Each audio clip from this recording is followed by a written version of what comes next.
So we must do two things, two great things together to encompass that enormous new view that lies before us, but to encompass it within the framework of science, to see it within the whole categorical framework of science, and to see that these two are not separate, but that they are wedded.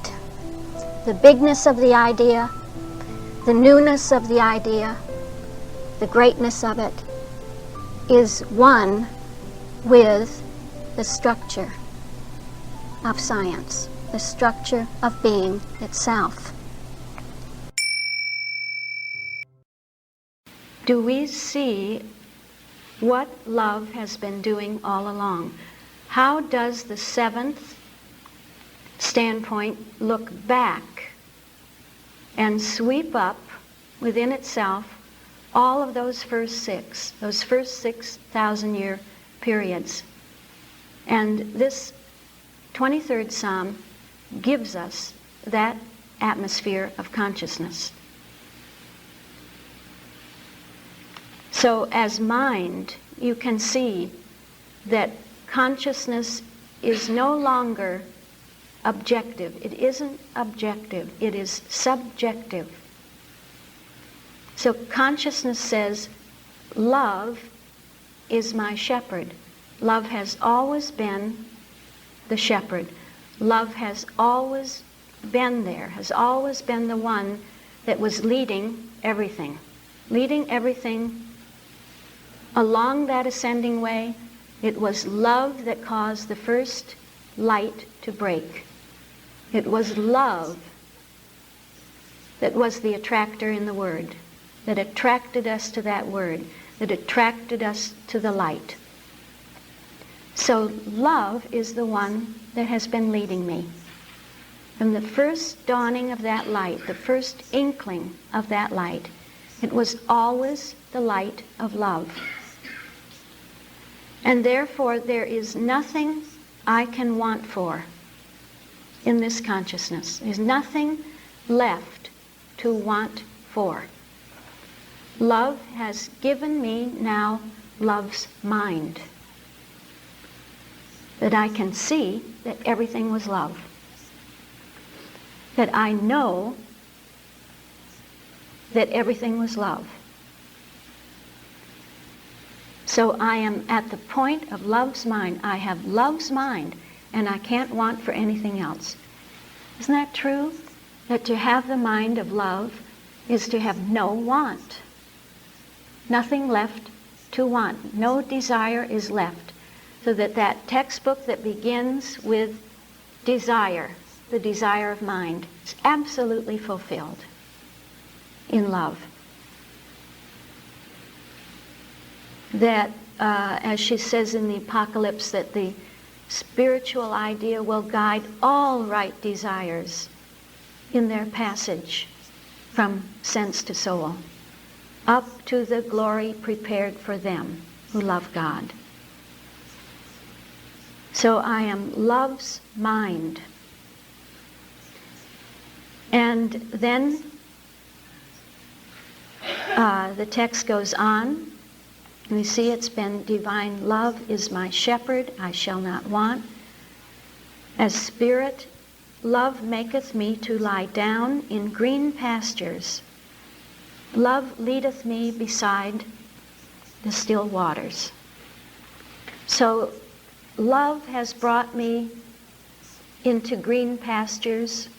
What do we know that means in terms of today? Because these are biblical terms, they are old terms, they are terms that we love, and yet we must see what they imply for today.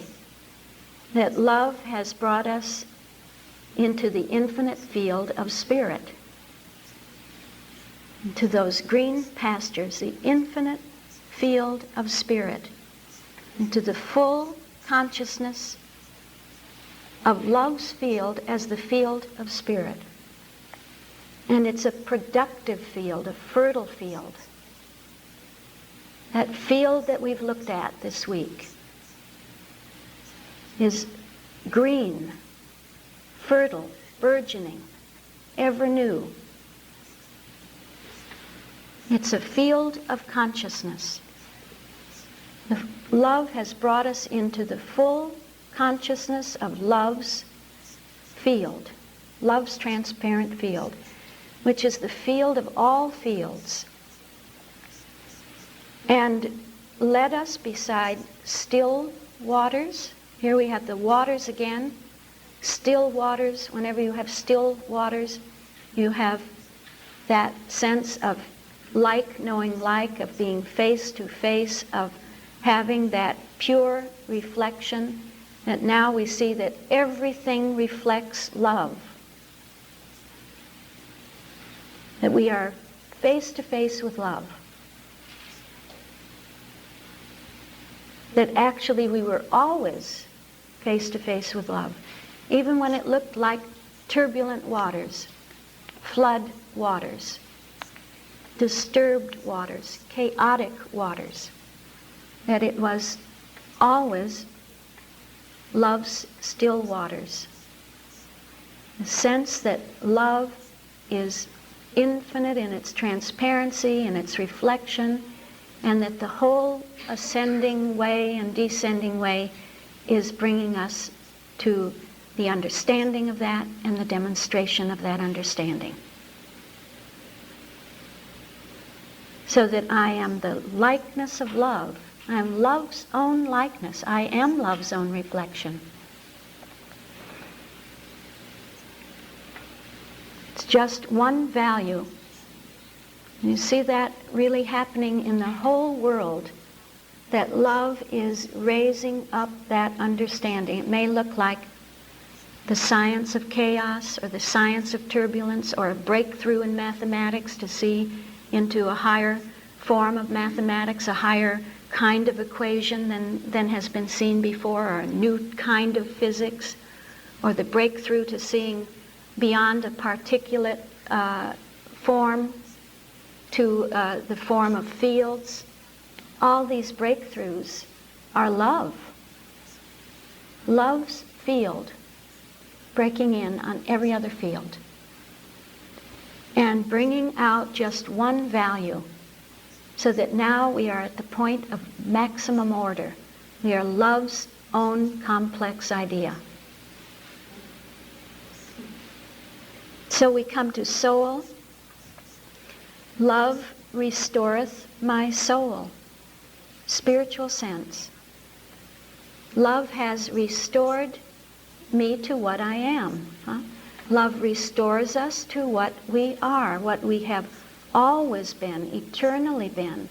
It is really the identity principle at work. Love is the identity principle. Love is bringing out that identity. Because love is soul. And I am soul idea. We are soul idea. I am love's identity.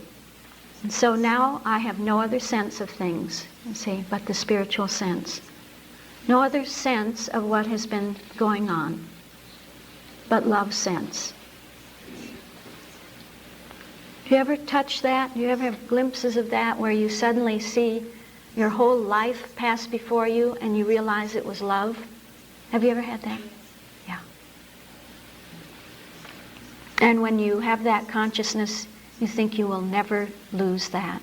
You will never lose it. But it turns out to be a glimpse. It's that insight. It's the insight that the kingdom of heaven within us gives us. That incorporeal sense gives us. Principle. Love leadeth me in the paths of righteousness for his name's sake. So where has love been leading us? Into love's paths. That all the paths were paths of love. That all the categories have been love's categories. So that principle is love, isn't it? The principle of being is love. The divine principle is love. The infinite principle expresses itself as love. And so we've been led into the paths of love's science, love's principle. The categories, the system, the reign of love, the reigns of love, of being reigned over by love's reigns, the discipline, all the sense of being strictured by the structure, of being held by the structure, of perhaps at one point feeling held in, of feeling that one didn't know what was coming, didn't know what kind of a demonstration this new form of consciousness would bring us, these categories would bring us. And now we see that all those strictures on us were love strictures.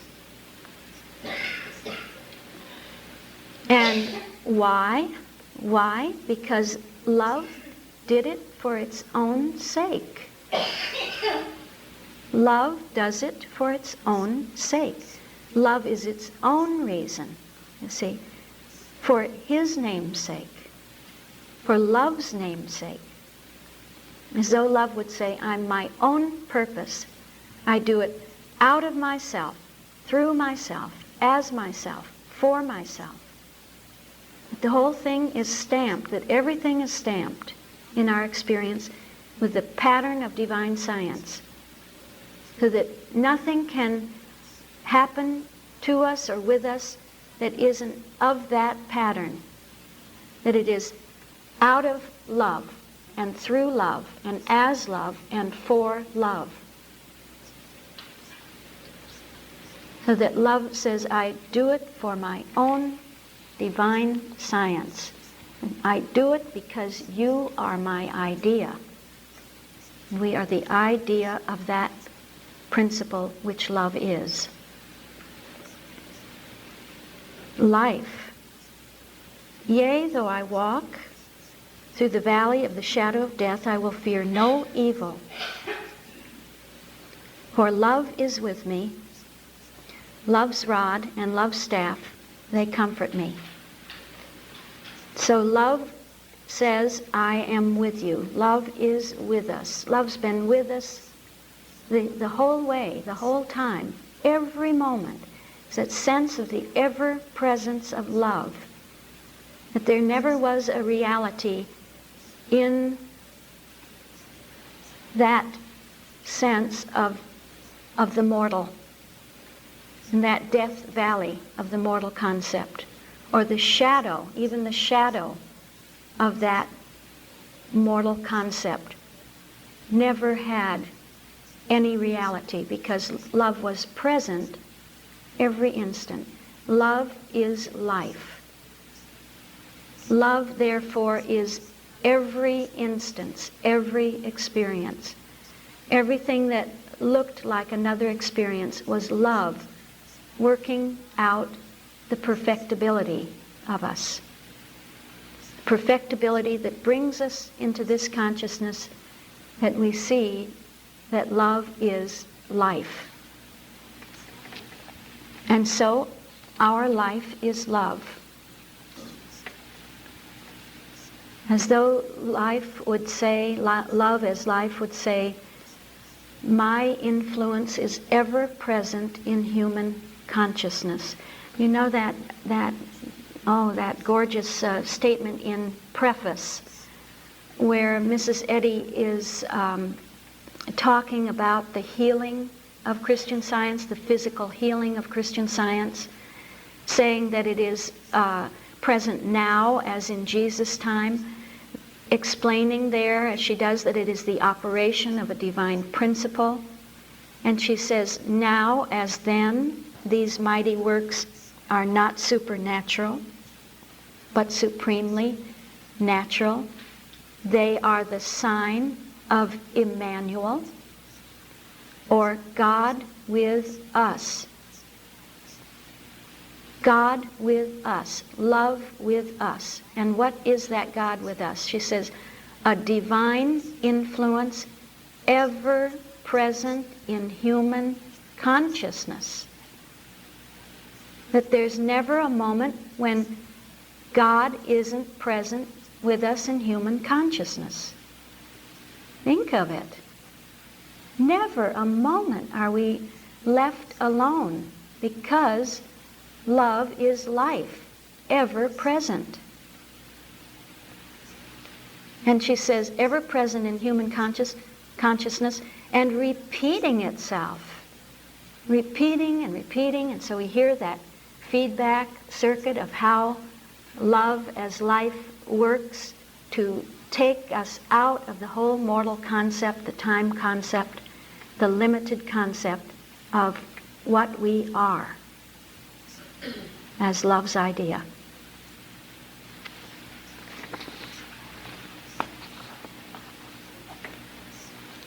That love would say here that everything even that looks like time is love, bringing us out of time.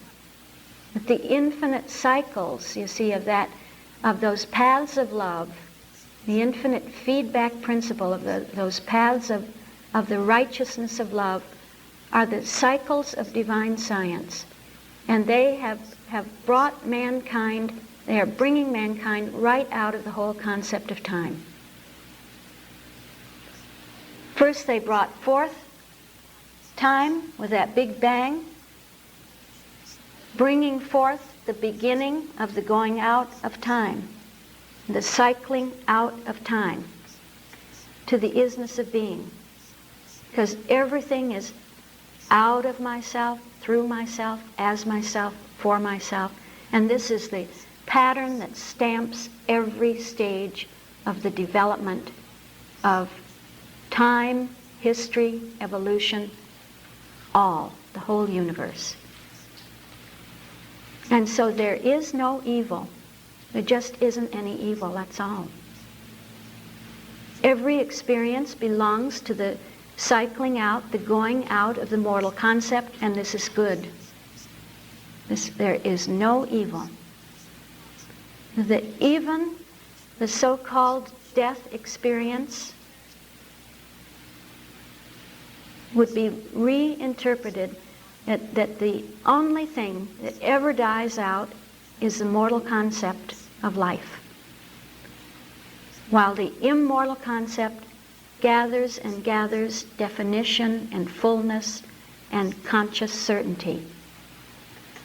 Because love says, I'm all that there is. And I'm repeating and repeating myself as what I am.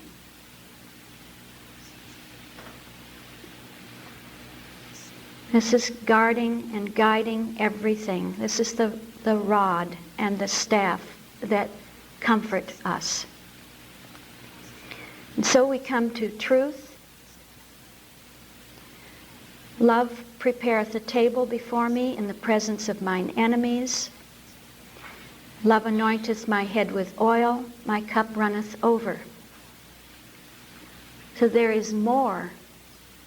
There is more than mind, spirit, soul, principle, life. Love is more than life. Love is truth.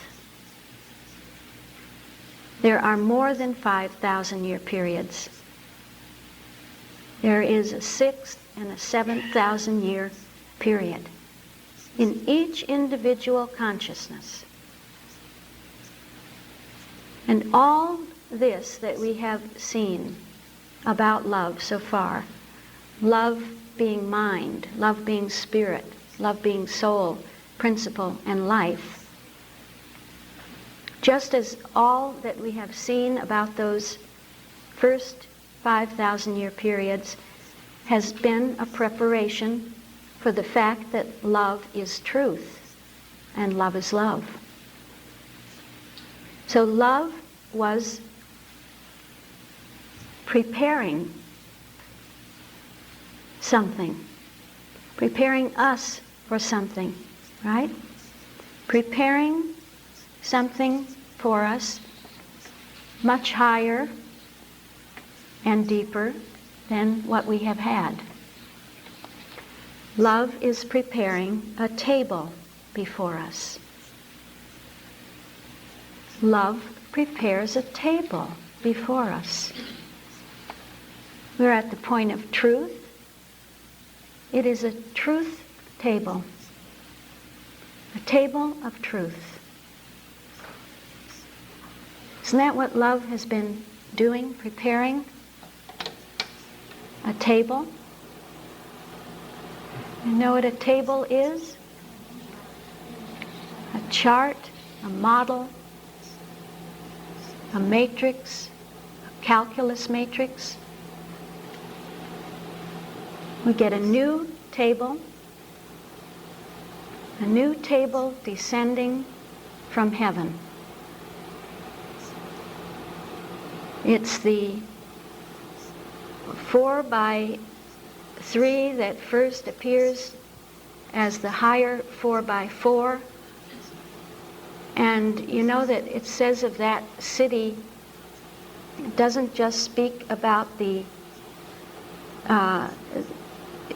height and the width, but the depth. Isn't that so? That there are 3 aspects to that city.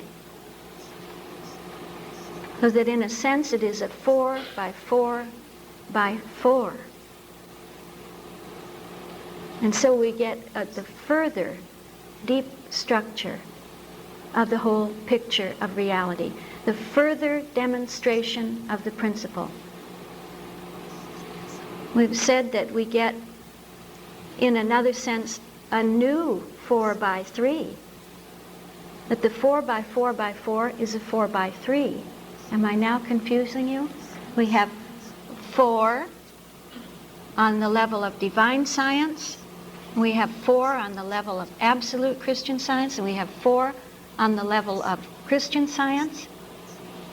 And we also have a 4 by 3 being the 3 levels. That new demonstration, a higher demonstration, that new crown of rejoicing, the table of divine science, which embraces everything within itself, embraces all that has gone before, everything that we have talked about, and lifts it up. Love has been preparing a table before us. You know, in the Old Testament, you had the table of showbread. And that table of showbread was part of the pattern that was shown to Moses on the mount. And that table had the 12 loaves. 12 loaves, one for each of the 12 tribes arranged. It was 12 loaves of the bread of truth. Really the first instance of the trying to present that table of truth in its primitive form. And you come to the New Testament, you have the table of the Lord, where Jesus broke bread with his disciples. Again, the breaking up of truth to try to show what truth is, what the elements of truth are. And now we come into the age of the textbook, and Mrs. Eddy speaks of the table as the numeration table of Christian Science. That numeration table of Christian Science with the calculus. And finally we come into the 7,000-year period, and we see that the model of being overforms all of those previous tables, gathers them into the whole picture, and shows us that calculus of Christian Science as being embedded in the calculus of divine science. That everything is overformed with divine science.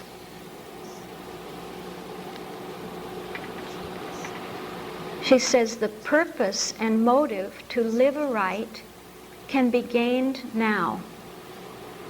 This point 1, there it is again, you see. The purpose and motive to live aright can be gained now. This point 1, you have started, as you should. You have begun at the numeration table of Christian Science, and nothing but wrong intention can hinder your advancement. Working and praying with true motives, your Father will open the way. That's the ascending way in that table, isn't it? Who did hinder you, that ye should not obey the truth? Once more I write, she says in Christian Science versus Pantheism, set your affections on things above, love one another, commune at the table of our Lord in one spirit. Worship in spirit and truth, and if daily adoring, imploring, and living the divine life, truth, love, thou shalt partake of the bread that cometh down from heaven. Drink of the cup of salvation and be baptized in spirit. May our Father, Mother God, who in times past hath spread for us a table in the wilderness. See those different tables in the wilderness? And in the midst of our enemies, establish us in the most holy faith, plant our feet firmly on truth, the rock of Christ, the substance of things hoped for, and fill us with the life and understanding of God and goodwill towards men. So if you see what she says about table, it's beautiful. Every single instance of it is beautiful. Even if you look in the, if you take the references in fruitage, where people talk about having the textbook on the table next to them and how that saved them in a certain situation. And she speaks about the textbook being on a table and the house burned, and that was the only thing that remained. It's just many different levels at which she will use that term. But we see that love's table is set. Love's table is a matrix, isn't it?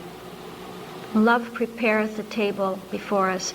It is the matrix of love. It is that matrix calculus of love. And that's in the presence of our enemies. It's right in the presence of that sense that there's anything else going on but love. That's the only enemy we have, is anything within our consciousness that thinks that there's anything else going on but love. Anything less than the full table being present. That numeration table which embraces within itself its own calculus, its own infinite field of possibilities. And so love has anointed us. When we touch the real meaning of that table, we feel that we are love's anointed. We are love's own consciousness. That love is the only thing that has ever filled our cup and filled it more than to the brim, filled it to the overfilling, so that there is no cup of bitterness, no bitter belly, no redundant drop in that cup that our Father, Mother love gives us. And what can love say more? We have that final tone of love in the 23rd Psalm. Surely goodness and mercy shall follow me. You hear it's from the subjective. It is us speaking. It is our consciousness of love speaking, saying that surely goodness and mercy, that we know that goodness and mercy shall follow all the days of my life, and I will dwell in the house, the consciousness of love forever. So what does love say more? How does love see what is and what is to come? How does it take that final look into the 7,000-year period? Look at the essence of the 7,000-year period. What is to come is to accept that table, to accept that calculus, to dwell in that table of consciousness, to dwell in that calculus in all its levels, dwell in love's table of truth, the matrix of love's calculus, so that from that consciousness all goodness flows, only goodness flows. You can only see good, you can only perceive love's infinite mercy. In other words, that your whole experience, every detail, is the mercy of love. My great mercies, as the Bible says.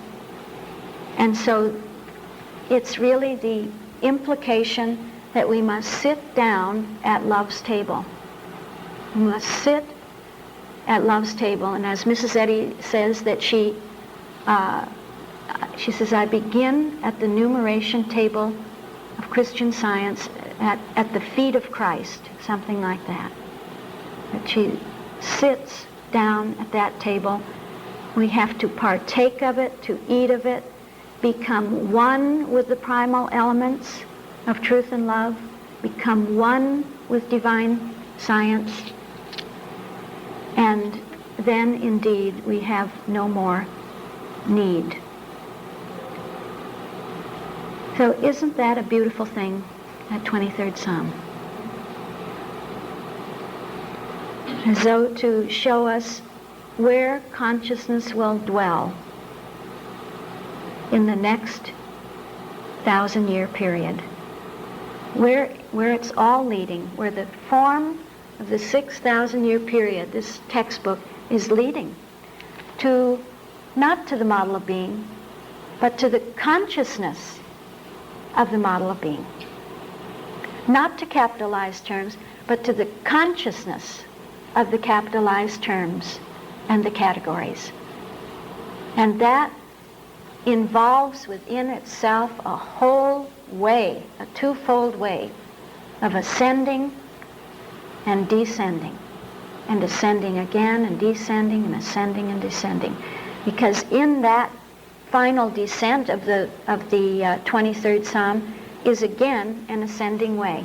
It implies within itself an ascent. So the dynamic is ever there to ascend and descend. No man ascendeth up to heaven except he which has come down from heaven, even the Son of God who is in heaven. So they are the two aspects of heaven, of being in heaven. And all that there is heaven.